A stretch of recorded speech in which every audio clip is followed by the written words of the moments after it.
Ni barabara-inĩ ya Moro gũthiĩ Elbagon harĩa mũtino ũyũ ũhanĩkĩire na ũrĩtigire andũ erĩ na nguraro njũru. Kũrerĩkana ngari ĩno mũthemba wa kĩragita ĩgĩire na thĩna na nĩho ĩgaragarire maita maigana ũna, arĩa mauma ngari-inĩ ĩno makĩhonoka ciarĩra.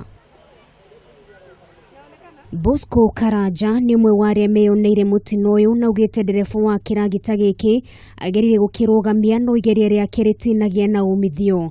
Gũkũ akĩũria honge iria ikonainie na maũndũ ma barabara metĩkĩre gũthondeka barabara ĩyo nĩguo kũrigĩrĩria mĩtino ta ĩno kuna ĩkoretwo ĩkĩyumĩra ihinda kwa ihinda. Sehemu hii imekuwa sehemu mbaya sana sababu barabara ni nyembamba.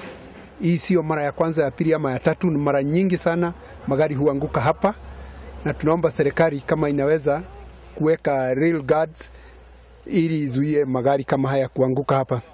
Nake Bernard Mwangi ũrĩa nĩ mũikari wa mwena ũyũ ugĩte kaingĩ makoretwo magĩtigĩra ciana kumĩra bara kuna mangĩtũngana na ngari hatirĩ handũ mangĩũrĩra kuna barabara ĩno nĩ njeke na mwena-inĩ kũrĩ na mĩharũrũka. Hiyo tractor pali imepoteza mwelekeo ni kama mita 50 kutoka pale juu mpaka kwa maji, na ni Mungu tu amesaidia kwa sababu hakuna kifo kimetangazwa, lakini imesababisha hasara kubwa sana. Arĩa magurarire marathiĩ na mbere kwamũkĩra ũrigiti thibitarĩ-inĩ ũmwe mwena wa Moro. Ngĩribotera Kameme TV, rĩtwa rĩakwa nĩ Nũngari wa Kamau.